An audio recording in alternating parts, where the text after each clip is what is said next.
I'd like to begin with an anecdote about Kautsky that was told by his grandson, John, and this is from the 60s. And he recalled a colleague of his who was a historian, and he had many discussions among students about the history of the Second International. And during those talks, the students always referred to the renegade Kautsky. And he wondered, are these a bunch of Leninists or revolutionaries? And it's no. It hit him that they thought renegade was Kautsky's first name. And that just shows you that in the decades after his death, that his reputation had fallen so far that even his first name was forgotten. Instead, he was known by the pejorative moniker given to him by Lenin in his polemic, The Proletarian Revolution and the Renegade Kautsky. And this was in marked contrast to Kautsky's reputation in the early 20th century when he was the leading theoretician of the German Social Democratic Party, the SPD, and the Second International. And so great was his reputation that he was known as the Pope of Marxism, and figures ranging from Trotsky to Luxemburg to Lenin viewed him as one of the main interpreters of scientific socialism. Yet at his death, Kautsky was largely ignored and reviled by the revolutionary left. So how did this happen? And why has there been a conscious effort to revive his political ideas by some people? And why should we care why Kautsky was wrong? Well, to answer these questions, it's a little necessary to understand Kautsky's life and his main ideas. So he was born in 1854 to a Czech-German family in Prague, and was radicalized during the Franco-Prussian War. And following the Paris Commune, he identified himself with the forces of socialism. And in the 1870s, he was first a member of the Social Democratic Party of Austria, and later the German SPD. Now, from 1878 through 1890, the SPD was illegal due to Bismarck's anti-socialist legislation. But the party had a number of members abroad, such as Kautsky, who kept it alive. And Kautsky lived in Switzerland, where he edited the paper Social Democrat, the main theoretical journal for the SPD. And underground activists actually risked a great deal smuggling the paper back into the Reich. And in 1883, Kautsky also formed the paper Die Neue Zeit, which soon became the premier socialist journal in the world. And his reputation as a theoretician was further solidified with the economic doctrines of Karl Marx, which acted as an accessible guide to capital. And this work was translated into multiple languages, and it was a popular introduction to Marx for a whole generation. Now, after the SPD was legalized, they adopted a new political program in 1891 that was called the Erfurt Program. And so great was Kautsky's prestige that he, along with Edward Bernstein, was entrusted with writing this program. And in the Erfurt Program, Kautsky said the iron laws of history condemned capitalism, and from the ruins of bourgeois society, the proletariat must lead humanity to a socialist future. And to reach socialism, it was necessary to fuse Marxist theory with the working class movement. And to accomplish this merger between scientific socialism and the working class was the task of the SPD. Now, the Erfurt Program championed the socialist cause, but it also showcased the underlying problems of Kautsky's Marxism. First, his view of socialist revolution was dictated by his positivist and anti-dialectical evolutionary worldview. And based on this schema, Kautsky saw revolutions as strictly objective phenomena that socialists should patiently wait for rather than actively organize. And this led him to believe that revolutionary activity by the working class was unnecessary to reach socialism. And since capitalism was inevitably fated to transform into socialism, he advocated a gradualistic strategy to build up social democracy through parliamentary means. As a result, he largely viewed extra-parliamentary activity as dangerous forms of Blanquism, anarchism, and ultra-leftism. And his emphasis on the primacy of parliamentary struggle implied a certain viewpoint on the state. Now, earlier in the 1880s, he'd actually argued that there was no parliamentary path to socialism and that revolution would require armed force. But by this point, his view had changed, and he saw parliament as a neutral institution that could be used by both the proletariat and the bourgeoisie. So in practice, this meant he rejected the necessity for smashing the bourgeois state.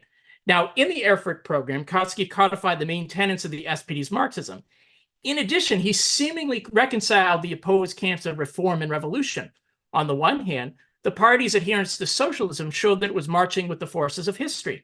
On the other hand, the day-to-day advocacy of reforms and parliamentarism allowed the SPD to steadily accumulate forces while patiently waiting for history to go its way. And if party members were able to live with this divorce between theory and practice, then his solution should work. Yet when the time arrived to give clear answers to revolutionary questions, Kautsky found himself unable to do so. But for the time being, Kautsky was seen by both his friends and opponents as a stalwart Orthodox Marxist. During debates of the agrarian question, Kautsky defended the program of the party against attempts to dilute its class character by making concessions to petty bourgeois interests. In the Millerand affair, when a French socialist joined a bourgeois cabinet, Kautsky was actually a major voice rejecting all socialist participation in bourgeois governments, although at first he did argue that socialist participation might be deemed permissible in exceptional circumstances. But the first major challenge to his orthodoxy occurred in 1898 with the revisionist controversy. This is when Edward Bernstein, a leading theoretician, argued that it was necessary for the SPD to revise its program by dropping Marxism, revolution, and the class struggle. Instead, the SPD should become what it already was in practice, a party of social reform. In the ensuing debate with Bernstein, Kautsky stood with anti-revisionists such as Rosa Luxemburg, Georges Plekhanov, and Alexander Parvis. Now, even though Kautsky came out in defense of Marxist orthodoxy, he conceded a great deal to Bernstein in these debates. For one, he did not defend the monistic character of dialectic materialism and was generally agnostic on philosophical questions. Secondly, he did not think capitalism was fated to break down. Third, even though he defended the dictatorship of the proletariat, he said it wasn't really an immediate concern for the party. And his conception for revolution did not call for smashing the bourgeois state and its replacement with a semi-state on the Paris Commune model. Finally, Kautsky drew no organizational conclusions from the revisionist controversy.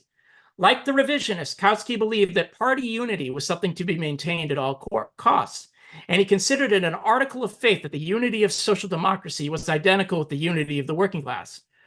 For Kautsky, the SPD was the party of the whole working class, not in the sense of recruiting all workers into the party, but that all tendencies which regarded themselves as socialists should be members of the same party. The SPD believed expulsions would endanger the unity of the working class. This meant the expulsion of Bernstein and other revisionists was rejected by both Kautsky and the SPD. And since no organization conclusions were drawn, this allowed reformist forces to remain inside the party. Now, seemingly, the forces of Marxist orthodoxy emerged triumphant over the revisionists, judged by votes at various party congresses. But nothing fundamentally changed in the SPD, which remained reformist in its day-to-day practice. And over the coming years, Kautsky's gradualism and identification with the party apparatus became even more overt. So in 1905, there was an upsurge of the class struggle in Germany, and many cadres, such as Rosa Luxemburg, debated employing the mass strike. However, the SPD leadership shrank from using the mass strike since it conflicted with their gradualistic approach.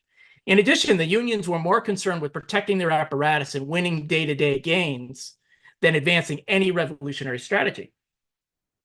Now, rhetorically, the party actually did pass resolutions favoring mass strikes, but with so many stipulations that they proved empty.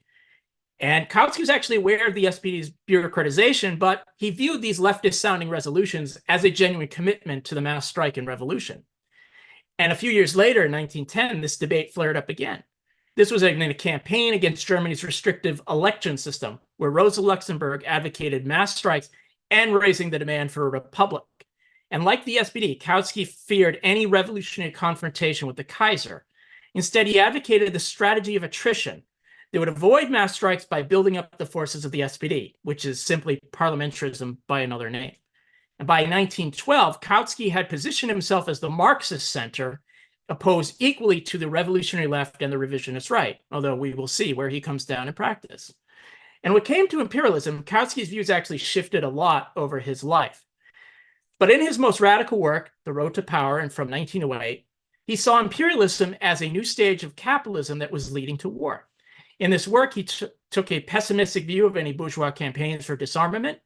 And while Kautsky supported independence for the colonies, he did not back national liberation struggles and thought history would just kind of take care of that, on its own.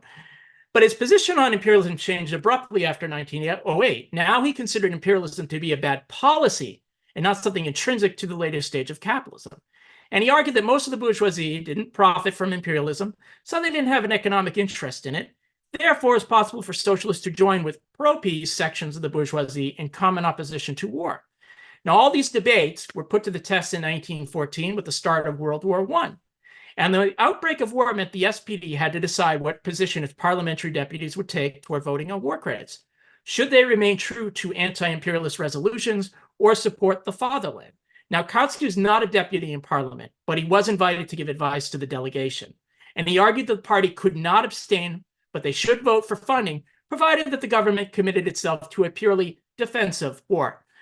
Now, Kautsky's approach to World War I was consistent with his overall politics. Despite his opposition to imperialism, rhetorically, Kautsky could not envision revolutionary resistance to the German bourgeoisie. In fact, he concluded that the Second International had no role to play in war since it was purely an instrument of peace. Now, just as the war began, Kautsky revealed his theory of ultra-imperialism. Now, he admitted imperialism was behind the war, but claimed the bourgeoisie had a desire to maintain the current system and avoid future wars. Thus, it was possible for capitalists to pursue a different policy of organized capitalism or ultra-imperialism by renouncing militarism and jointly exploiting the world together. And this prediction of a peaceful capitalism related to his hopes for the post-war world. Ultra-imperialism would effectively return the world to the status quo antebellum and allow the party to return to the road to power that had only been temporarily derailed in 1914. Now, as the war dragged on, Kautsky found himself in opposition to the SPD's uncritical support for the German government. By 1915, he had joined with other centrist forces who opposed the war and called for a peace without annexations or indemnities. And in 1917, they actually formed their own party. But despite his opposition to the war, Kautsky offered no concrete strategy at all. And the centrist position stood in stark contrast to revolutionary leftists such as Rosa Luxemburg and Karl Liebknecht, who believed the main enemy was at home. And their approach of revolutionary defeatism meant sabotage, mutinies, strikes, and revolution in every belligerent nation to end the war. And in November of 1918, the Kaiser was overthrown and a new republic was declared in Germany. However, it remained an open question of which class ruled Germany.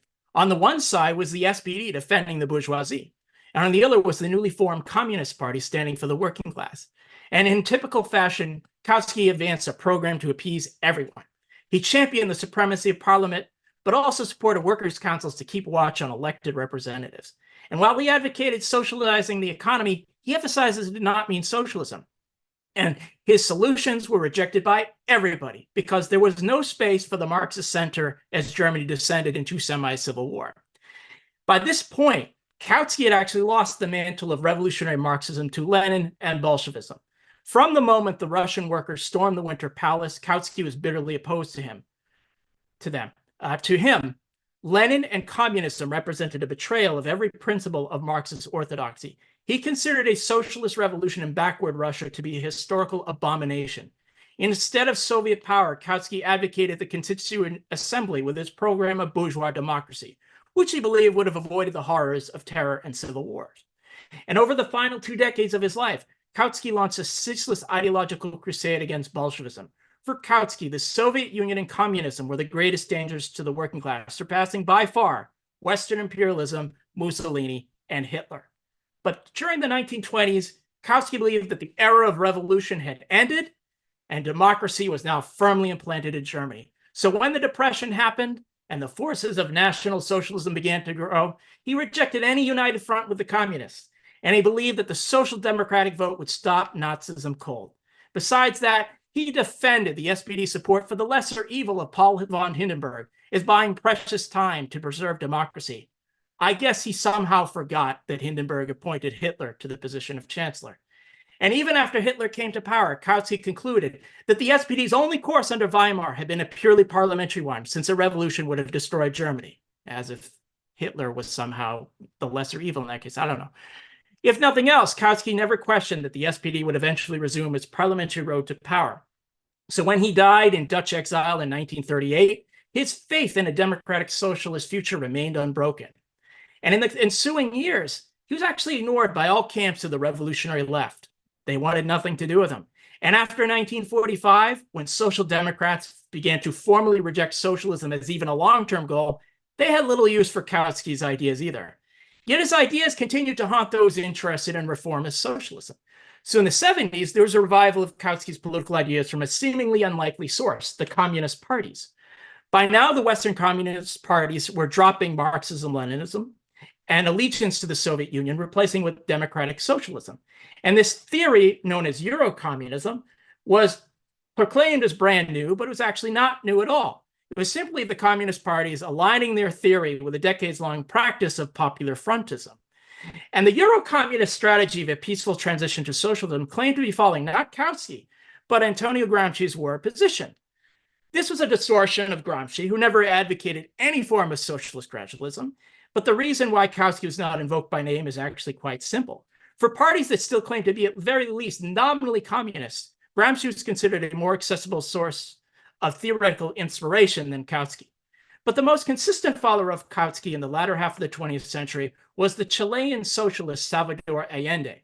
And in 1970, Allende was elected president of Chile on a program of a peaceful and parliamentary road to socialism. And like Kautsky, Allende had an almost religious faith in the institutions of parliament and bourgeois democracy. Yet the army and the CIA had no such respect for the Constitution, and they overthrew him in a bloody military coup. And in the early 21st centuries, there had been a reemergence of neo-reformist and broad left parties such as Die Linke in Germany and Syriza in Greece. And these parties have promised a change from ordinary politics, yet in power, they've supported imperialism, austerity, and racist attacks on migrants, which have left their supporters dispirited and disoriented. At worst, their record has discredited socialism and opened the door to the fascist right. But the balance sheet of these parties is capitulation to the power of capitalism, which has proven disastrous to the prospects of socialism. Now, the contemporary neo-Kautskyan revival owes a great deal to historiographical debates surrounding the Russian Revolution. Now, for decades, anti-communist scholars dominated discussion on Bolshevism with their claims that Lenin was an elitist who wanted just totalitarian power. Yawn, yawn, yawn. But serious challenges to this anti-communist consensus began to be raised in the 70s onward by figures such as Neil Harding, Marcel Leibman, Hale Draper, Moira Donald, among others. And a major element of this new approach to Lenin involved looking at the influence of Kautsky on his thought. And the main person promoting the links between Lenin and Kautsky is the Canadian academic Lars Lee. And his central thesis is that Lenin's basic ideas were largely set after his adoption of Kautsky's Marxism in the 1890s. Thereafter, Lenin's theory and practice remained Kautskyan until the end of his life. And his magnum opus, Lenin Rediscovered, Lee states that Lenin did not advocate a party of a new type. Rather, he says that Lenin's entire conception of the party was drawn from Kautsky and the Erfurt program.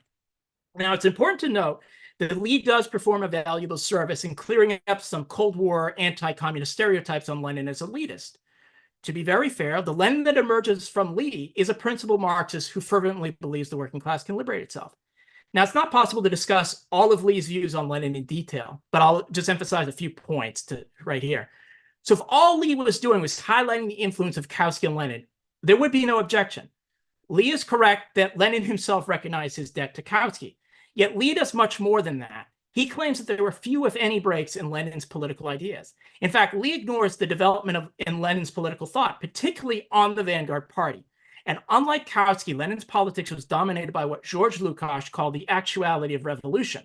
This does not mean proletarian revolution being achieved at any moment. Instead, this conception defines a whole epoch where every action was seen as links in a chain leading to the goal of revolution. And this viewpoint had implications on how Lenin envisioned the role of the party. For Lenin, a vanguard party was not a vehicle for collecting votes, nor does it just sit by and wait for the revolution. Even though revolution is only possible in certain circumstances, this does not mean communists can't prepare for it now. So it is necessary for communists to carry out revolutionary work in non-revolutionary times to prepare themselves and the working class for when the time is right. To put it succinctly, communists must hasten and await. This meant that there was a night and day contrast between Kautsky's SPD functionaries and the Bolshevik vanguard. As evidenced by their practice in the Russian underground and revolutions of 1905 and 17, the Bolsheviks successfully mobilized the working class against capitalism and the Tsar, while the SPD did not lead the German workers against the Kaiser, but had them singing nationalist hymns as they were marched off to be killed in the trenches of France. And the implications of Lee's approach to understanding Lenin and Bolshevism are enormous. In judging Lenin as basically a Kautskyan, Lee stresses continuity over any theoretical discontinuity. Now, Lenin does emerge from within the Second International. He uses its language and formulations, but there's something radically new in what he developed from that raw material. By concluding that Lenin was just a follower of Kautsky, Lee erases anything distinctive about Leninism. And his effort to claim this continuity rests largely on a textual analysis. Indeed, Lee is very capable of unearthing documents, comparing them, and finding a common language. And this enables Lee to draw a line of continuity from Lenin to Kautsky, but it is purely a surface-level approach. One could just as easily deploy Lee's method and find there is direct continuity from Lenin to the present-day Communist Party of China due to their shared Marxist language. But does anyone outside of maybe PSL think that this is true? A different picture emerges of Lenin and Kautsky if we look at the material reality they operated in. Once this is done, we can see the different results of the two in practice. Leninism represented a new communist approach to revolution, while Kautskyism ended up as a cover for social democratic reformism. For Lee, it is sufficient to look at someone's ideas merely based on how they present them instead of looking at their actual practice and distinctiveness. And this formalism means Lee sees practice as almost a dirty word and not worthy of attention. Yet the centrality of revolutionary practice to Lenin's politics explains both his differences with Kautsky and how he's able to lead in 1917. Now, when it comes to the development of neo-Kautskyism, Lee performs a pivotal role by discrediting Leninism with his promotion of Kautsky. But it should be noted that it was never Lee's intention to connect these debates to contemporary politics. He's largely an independent scholar, and he doesn't really have a set political affiliation. Rather, he acts as an incubator for a neo-Kautskyism oriented toward political action that can be found in the work of Eric Blanc, among others. Now, the immediate context to the emergence of neo-Kautskyism in the US can be traced to the 2016 Bernie Sanders campaign with its slogans of democratic socialism.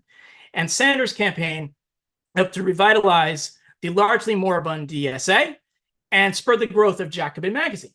And between these two, a mass debate now exists to discuss democratic socialist ideas in the US.